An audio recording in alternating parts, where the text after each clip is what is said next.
Bridgette, thank you for coming on the Responsible Supply Chain Show. It's a delight. I'm so excited to have this conversation. It's good to see you. Let's jump right into it. First of all, where am I finding you today? Ann Arbor, Michigan. I am a law professor at the University of Michigan Law School. Classes are over here, so we are beginning our summer once the weather catches up. And we just wrapped a semester, so it's a nice time for me. People don't get how magical summer in Michigan is. It's like they don't. It's a secret. Shh. Let's cut this part. Like, don't put this part in, right? It is. Summers in Michigan are absolutely amazing. So, good to have you here. So let's jump right into it. We have been seeing a number of cases around human trafficking in relations to business over the last few years, and I just have a straight question. You and I've been in a lot of the same conferences, a lot of the same rooms over the years. Are we getting anywhere? Oh, I think so.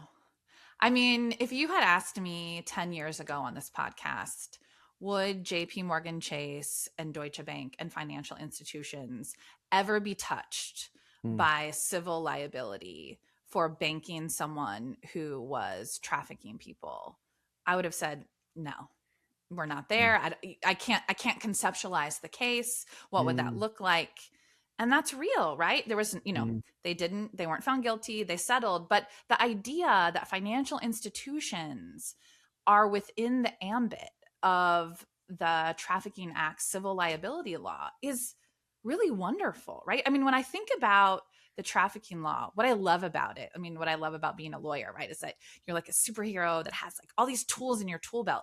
And what I love about the trafficking tool is it's really recognizing that there are certain types of exploitation that exist within an economic ecosystem. And the trafficking law invites us to look at that ecosystem and say, hey, who else kind of knew about this and said, I'm not going to do anything. I'm just going to take my money off the top. And I love that invitation as an advocate, because so often the narratives around exploitation are a bad person did something, not an ecosystem enabled an environment of exploitation. Okay. So obviously we're talking about the Epstein case. When people go into law and they want to like change the world, like you've become the archetype of that. You've kind of, I'm just going to say it. You don't have to, you can just sit there, take it. But like really like fighting crime, fighting for justice. I think people need to hear that the courts and the law sometimes do work and work well and as intended. This is encouraging news to see that this isn't about slowing down commerce. This is about ripping out the bad guys out of a commercial system. Am I correct? Yes. And I think it's not, yes, I was referencing the Epstein case, but it's not just financial institutions. It's the settlement involving, Olympic athletes. It's recognizing that, when people benefit financially off of bodies of athletes, right? When medals and money are on the table. I don't think we know about that case. Tell us about that. Yeah. So there are a number of cases filed. Some were filed as sex trafficking claims about the sort of systematic sexual abuse of a number of athletes in lots of different sports. And then there were labor trafficking claims added to these. And I believe they're labor trafficking claims because the idea is, if you are an Olympic athlete, and you might not be an Olympic athlete, Justin, but if you are an Olympic athlete and you have a sport you've worked in, when it's time to go to the Olympics, you don't get to pick your coach or your trainer or your medical doctor or where you train. The U.S. Olympic Committee decides those things for you. If you want a visa to the Olympics, you have to go through the systems they set up. And so those cases, again, settled, no admission of guilt, like all of the caveats of the legal system. But there were settlements in those cases where the accusation was that their sexual abuse was part and parcel of the working conditions for these athletes, that they had to accept the sexual abuse and that it was known and that people within the system knew about it and didn't do anything because they wanted to benefit financially off the body of these athletes. And the fact that sexual abuse was a part of the ecosystem was just something they had to accept. And right, that's a vulnerability, right? It doesn't look like the vulnerability that we traditionally think about in trafficking, right? Someone has foreign national status, or someone doesn't, wants access to an education. But that's a vulnerability. If you've trained for years and years and years, you're going to accept a lot of things in a working environment to try to get access to this goal that you've worked for. And so I think it's not just the Epstein case.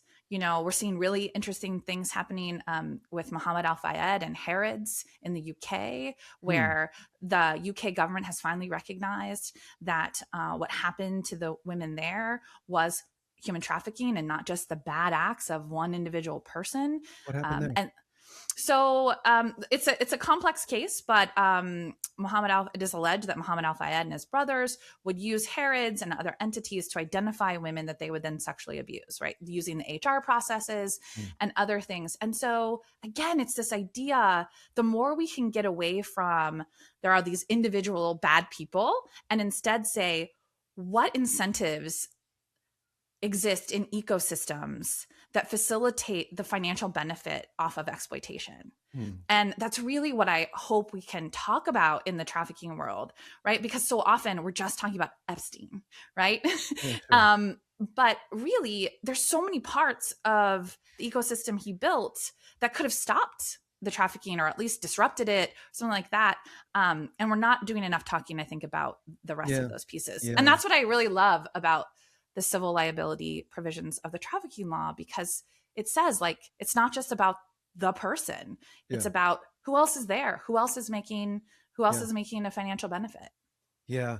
I think someone we both have a lot of respect for, and I don't think have ever paid attention to forced labor and supply chains before, is journalist Nicholas Kristof, who has been covering this for a long time, and is who recently said, never in my 20 plus years of reporting on trafficking would I think that every time I open up the New York Times or the Wall Street Journal or the Post or whatever it is, there's stories about trafficking. Never did he think that this would surface. We're now seeing trafficking find its way into the pivot that President Trump has taken on tariffs, and using forced labor and supply chains as a way to enforce tariffs. So it's interesting how these issues that might feel quite moral start becoming an issue of fairness and America firstness. And it's interesting that mutate. I'm wondering if you have any thoughts on that. Yeah, I think I'm still trying to process some of those moves and wondering how enduring they are. I mean, I agree with Kristof that it is amazing that every time we open the Times or whatever journalism we're looking at, that we are seeing cases about trafficking. But I still worried about how they're framed. And I also still worry that the spotlight is over-indexed on sex trafficking. Not that sex trafficking isn't important. It's important to fight sex trafficking. But I do worry that we're still over-indexed on that. Yeah. And because I get it, right? If we really were to come to grips with labor trafficking, right, in the US, globally, we would just all have to say, all of us buy goods and services created by exploited labor if we buy anything in the regular economy, right? You do, I do, like we all do. No one likes to sit with that. Like, I get it. Much easier if trafficking is really about bad people who make choices on this global stage that's very distant from me, and it's never, at my kitchen table. And so I think it's, but until we get the kitchen table conversation, right? Until we stop talking about trafficking as a unicorn, and in many ways, Epstein is a unicorn, right? His wealth, his power, his access, and so until we stop talking about unicorns, I think we're just still missing the mark generally. Don't you think that so much of the energy that's been put around this story around Epstein, which is a long and continually revealing story, isn't it a story about bystanders? Because the conversation around Epstein is, well, who knew? Who was around? And it's about this, like, the nuclear blast zone, and where does complicity fall within proximity? And so most people are not willingly participating, but they might unknowingly be participating, like you and I are. And I've been raising my hand in the marketplace for years. Like, I unwillfully participate in this, but we're building intelligence and visibility to be able to reduce that. Isn't this conversation about bystanders? And isn't this Yes. conversation about, where do we sit in that concentric Yes. circle? So just with all the caveats, I was the expert witness for the U.S. Virgin Islands when they sued J.P. Morgan Chase over Mhm. banking Epstein. For a long time, this case wrapped for me in October of 2023. I couldn't talk about any of it because it was Mm. all under cloak and dagger, if Mhm. you will. Much of my expert report has now been made public, so there are things I can talk about.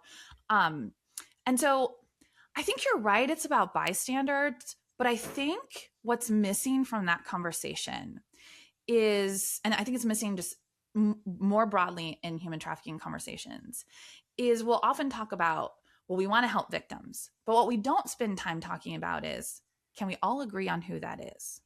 Mm. And can we all acknowledge that the biggest anti trafficking work we need to do is to make sure we aren't doing the first step that traffickers need, which is dehumanizing people in front of us? Mm. And what I mean by that is, I reviewed, and it's now been made public, multiple communications of banking employees about Epstein's victims, who I would say are Epstein's victims, right?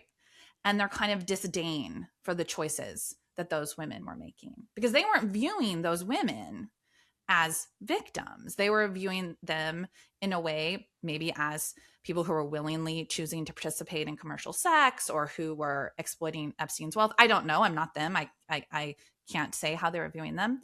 But I Mm. see this over and over. And, I was interviewed once and someone said to me, what is your like last question about Epstein, that if you could ask one thing and have the world, open up to you and that you could know something, what would it be? And this is the honest truth. My question is, what happened to him? Like, because healthy people don't hurt people. And for me, that's kind of my What line. happened to Epstein?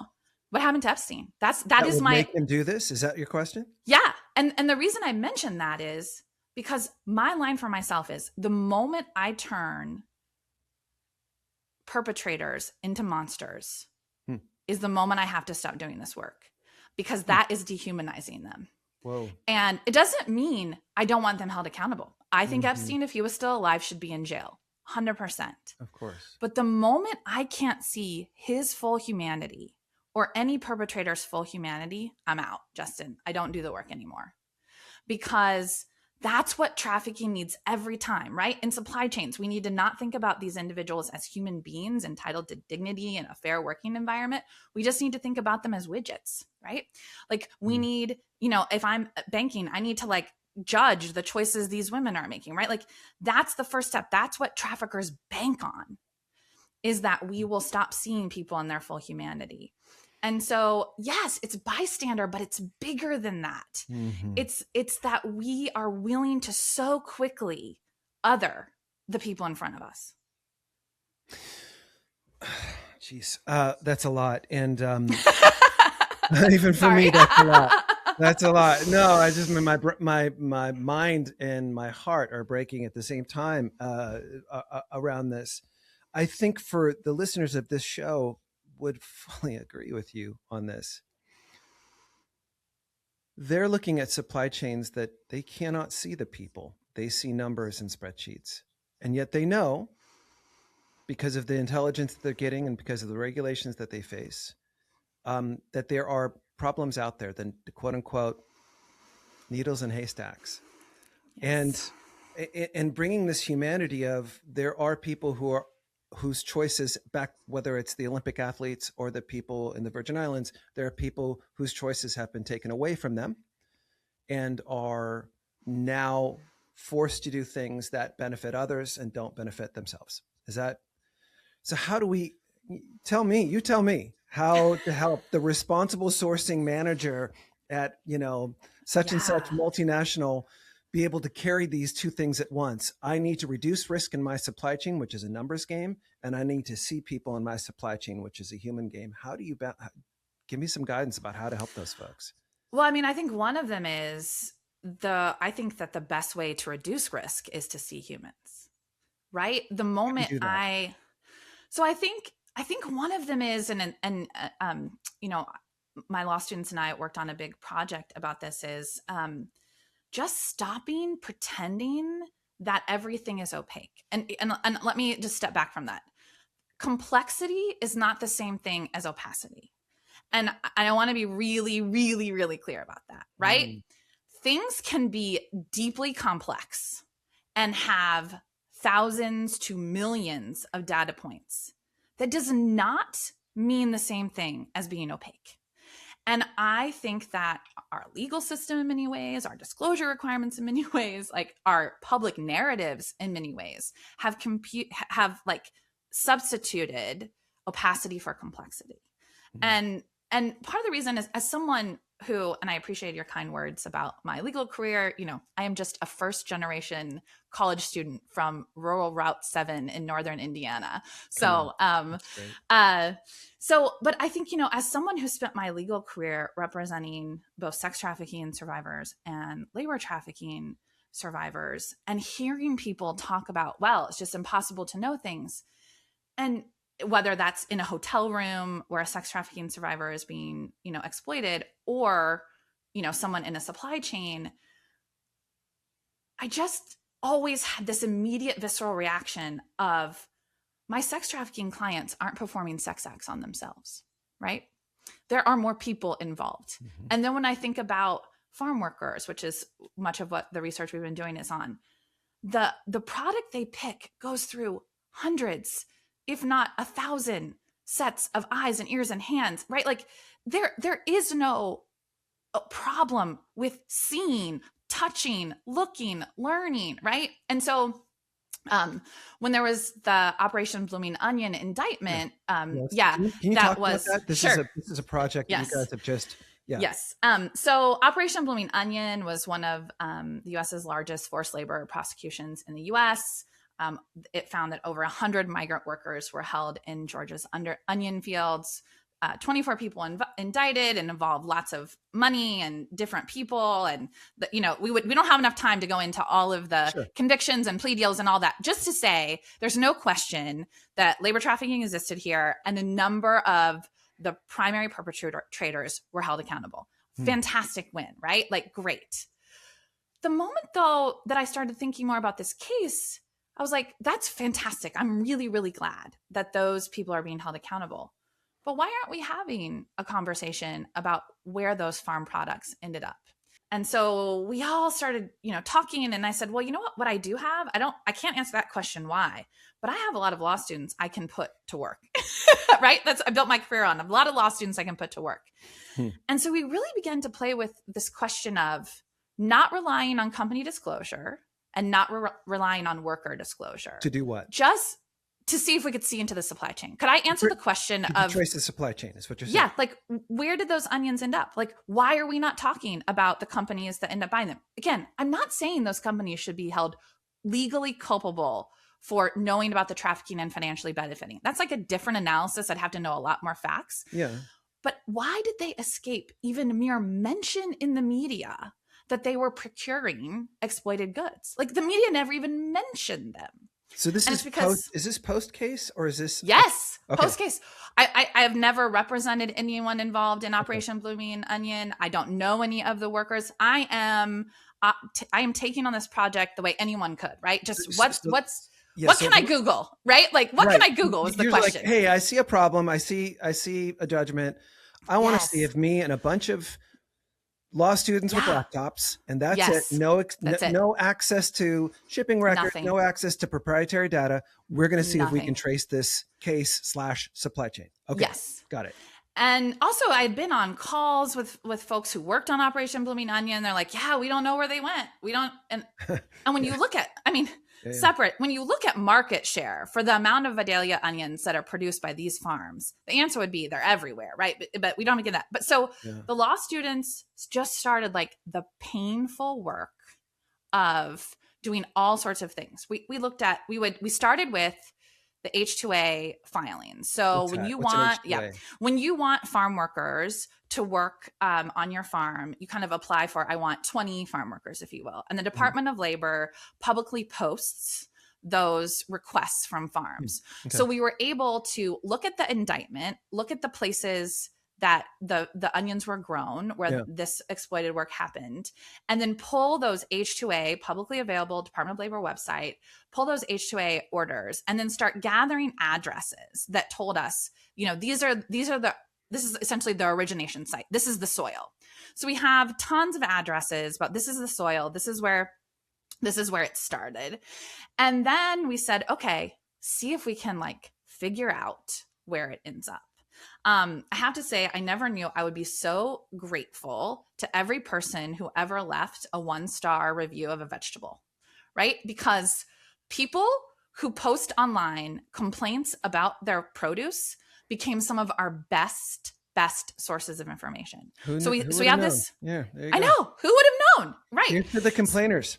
Here's to the complainers. We love you. Yeah. You know who else we love? Keep it up. We love people who have barns at their farm where they post the logos of the companies they sell to. And Google Maps, when you do the like turn the little person around, click, click. No. Yeah. So, right. And so we love when someone wins an award that then connects their name up to a farm that then tells us a bunch of things, because when they accept the award, they say like who they sell. Right. So it was all there, right? It was all there. And so through the work, students traced roughly 3/4, so 75% approximately, of the implicated farms to national grocery stores. Okay. Now, we weren't looking for 100%. What we were really looking for was just this idea that opacity exists is wrong. It's just complex, right? There's lots of data points. It takes time. It takes will. It takes reason. Will. Yeah. All of those things. Now, we're separately working on like, can we automate what we did? Like, is it possible to do that? But I have some thoughts on that. Yeah, I'm sure you do. Look, I have a day job that's not this. Let me just say, we should talk. We should talk. Yeah, yeah. But it also became this idea that, when you think about the fact that when there's like a foodborne illness outbreak, an E. coli outbreak, if you will, we're able to trace the head of lettuce from the supermarket shelf to the farm within 48 hours. Mm-hmm. Right? So again, there's a reason. Because there's will. So if true opacity existed, foodborne illness could not be traced in that way. If true opacity, so I'm not saying that this work that we did in the clinic is like, oh my gosh, we've solved all the supply chain problems. That's not it. It's really just an attempt to get folks to start talking about complexity. And then also, hopefully, to say now in the age of AI, right? In the age of more access, not that AI is perfect, all those things, but how might that complexity be battled, right? In a way, the advocate in me, right? Battled in a way that actually helps reduce exploitation or helps hold accountable people who are choosing to dehumanize the person in front of them, know it, and are like, I still want the money. Yeah. And so but I actually, your opening point about like, I have so much empathy for people doing procurement work, because I think the hardest thing to do would be to hold the humanity of the workers 18 levels down the line. Of course. When in many ways, like that's the biggest ask. Yeah. But that's like the biggest ask. President Johnson, I've got all the responsibility, but none of the power, right? All the responsibility for the supply chain, but none of the power. And I think that's what we're always trying to help the companies we work with get, that they need power. They just need, it's that famous story about when Martin Luther King went in to talk to LBJ and said, LBJ gave that excuse and he walked out and said, we got to get that man some power. And that's when they started the Selma work. So like, you've got to get that power coming from on top. Now what's interesting, and I want to get to this, definitely want to get into the AI part of it, is like, we do have a reason to challenge the complexity problem. We have the technology. Yes. Technology is this. I mean, you proved you could do it with eager law students and laptops, right? Yes. Forget AI, forget all the rest of it. Like, all of it. Did it like you just raw dogged it. Yep. So, it's to your point, I think you've proven a point. And I think most companies are starting to get that. They're I don't want to say waking up, but I would say they're growing into a world where that used to say, hey, it's complex. There's no reason to understand your supply chain. Uh, don't ask, don't tell. You pick your reason, right? Just we're Right. just not. We don't need it. The needs for the need to understand what's going on in your supply chain well exceeds human rights exploitation. We're talking geopolitical. We're talking, Yes. Yes. water. We're talking energy. So the and what I love about this time that we're living in is the moral case that led us to do a lot of the work that we do is now becoming a business case. When those two things come together, and by the way, they don't stay together very often, but when they do I meet, know. that's the time to change It the way is. things work. So you've are now moving into AI ethics, and that's a kind of like this next phase. I'm super excited to see all the work that you're going to do there. But knowing that, I would seem like you've got a lot of perspective around complexity and the complexity that AI solves for. Is there any guidance you can give our listeners around what you're seeing around this super intelligence that we now have and this kind of old world complexity that frankly no longer exists? Yeah, I mean, I think my hope is that, I am not someone who wants to sue every company on the planet. That's not my Right. hope.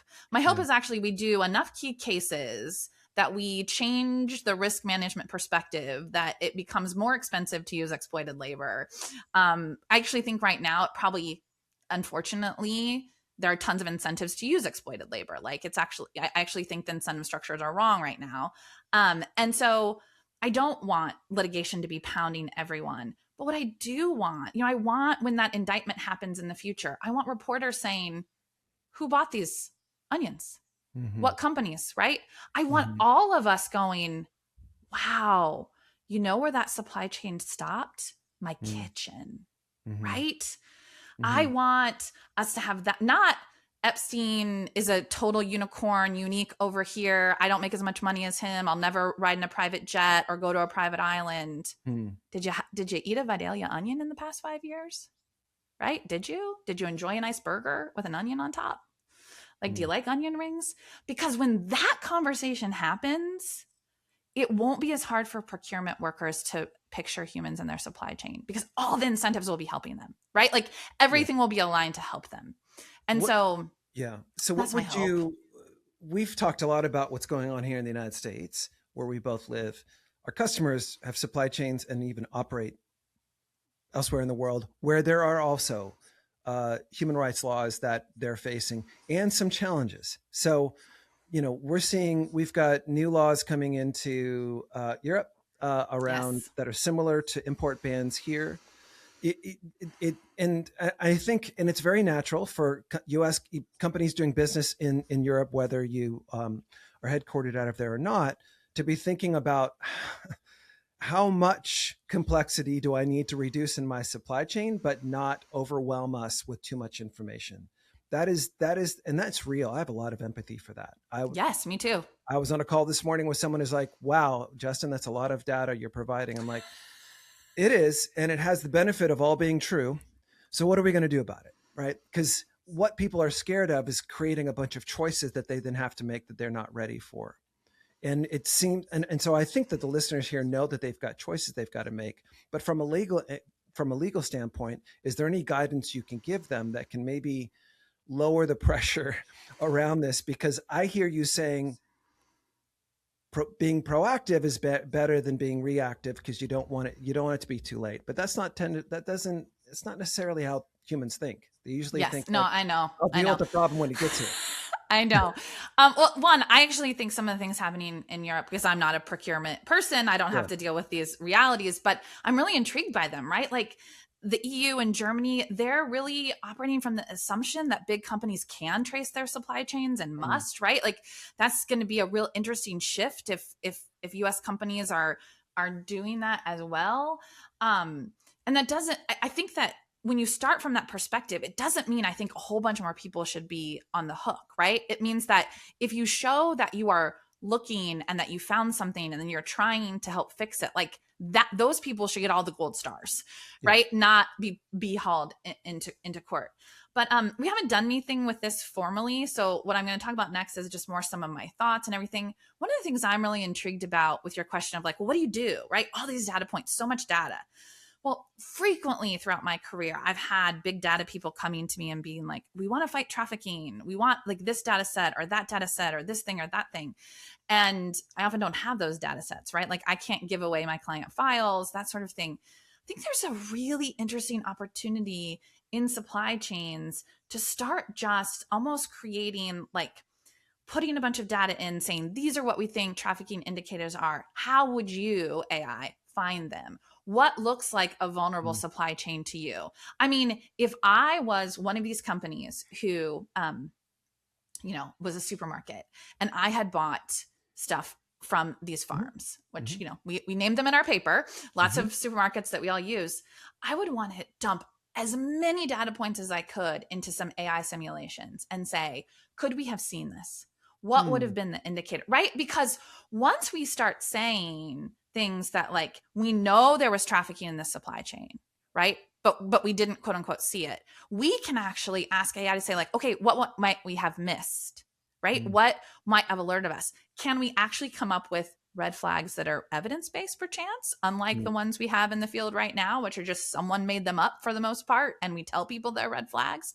And so I actually think this problem, while it is overwhelming, actually invites this really fascinating solution space, which is how do we get the big data to work for us?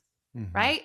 Because, if I had access to some of this stuff, I would just want, like, I have so many simulations I would want to run about like, we think this one's clean. We think this one's not. What do you see as differences between the two? Right? Like what, like, I am sure. So we're doing, Declan Croucher, I think is his last name, is doing some really interesting work in the ethical recruitment space, where his sort of perspective is that there are things you can see in public SEC equivalent filings, effectively, that like indicate whether illegal recruitment fees are being used by companies or not, just by what people file publicly. And I actually think if we could get clued into the right indicators, there are neon lights flashing out there, right? Telling us what's happening.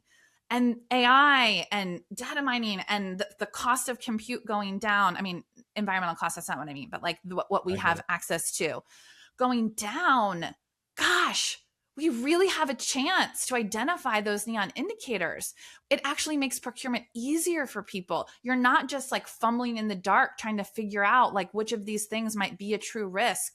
And so I'm just really excited about it. Yeah, no, it's an encouraging time. Here's one of the indicators that surprises me. I meet with companies every day, and I'll often ask companies, why are you coming to us? What are you interested in? What kind of problems you're trying to solve? And a couple of years ago, it was very much like, oh, this regulation or that regulation or our board. It may be ever so often it's the board wants this, but it's usually regulatory pressure saying, hey, you need to step up your game on XYZ issues, whether it's human rights or greenhouse gas or water, whatever it is.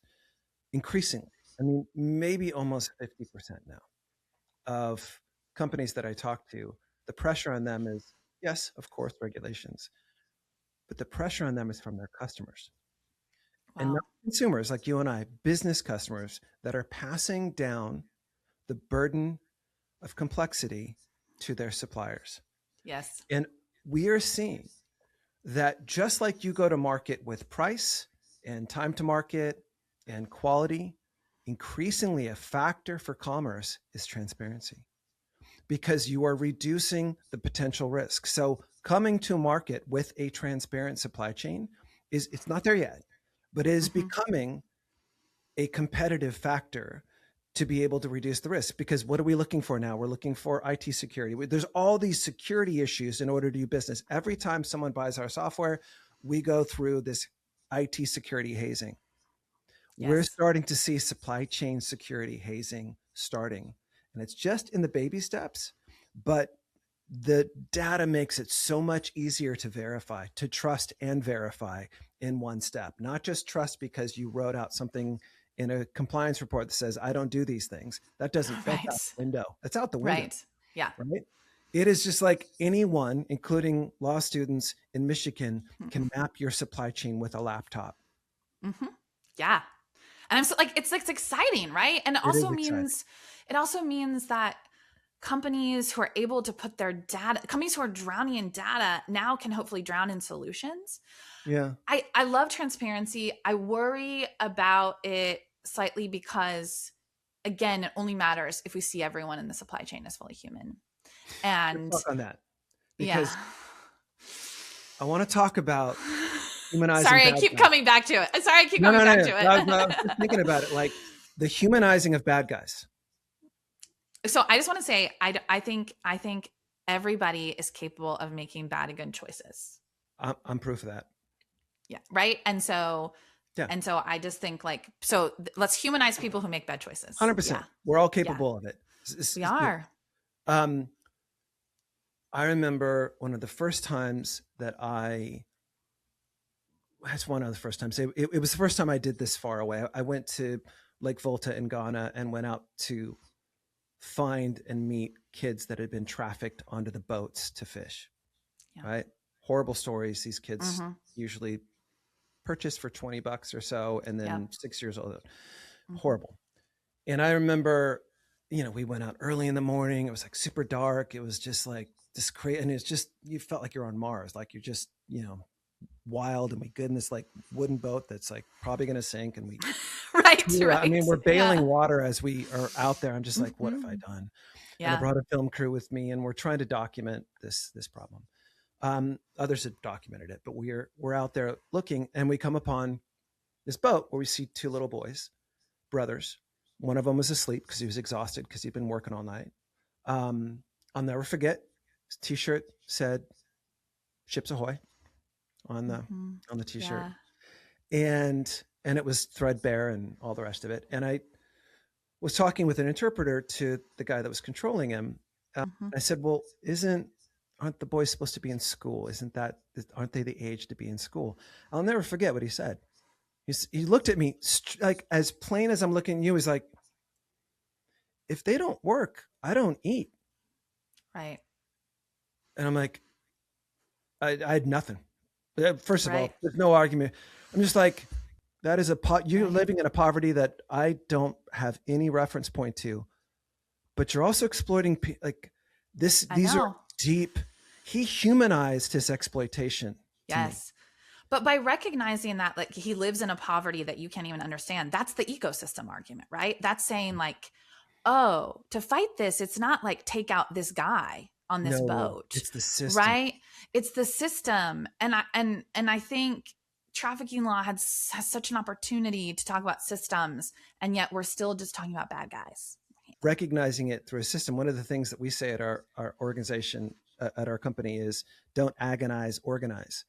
And it's Yes. easy to just like stay in the like, oh my God, this is terrible and I'll never fix it. It's like, what I get so encouraged is seeing our customers map their supply chain. They can now map it 10 tiers back. They can see these challenges and then having human conversations about trust. Because really, what is commerce? It is trading across trust. Do I trust you that you That's are right. also looking into your supply chain? Can I trust you to continue to do business? Can I trust that you're not going to pass risk on me? That's it. I mean, just imagine a world where we harness data in a way that's like, let's just pick something, right? Let's just say chocolate, just say that. And, we know that there's a cost on average to harvest a cocoa bean. Like, we know that there's a cost to ship. We know there's a cost to process. Like, we have a pretty good sense if we're in that market, like what those costs are. And so if someone is offering, even if we just use price point, for example, if someone's offering something at a deep discount, imagine a world where we could kind of figure out on their books, is that because they're just taking less profit? Or is somewhere in the supply chain taking down those costs? And again, unless someone's taking a loss, that probably means the human factor is taking the loss, unless they somehow have free supplies or free shelter or free rent or something like that, which we know likely doesn't exist. There's a lot of opportunity between what is current and what is perfect.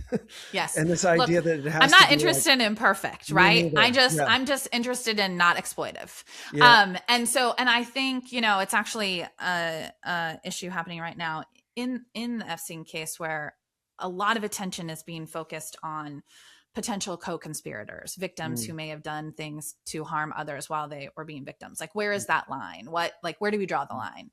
And I must have said in multiple interviews today, I'm just not interested in that conversation right now. Let's hold all the people accountable who have zero chance of being a victim, right?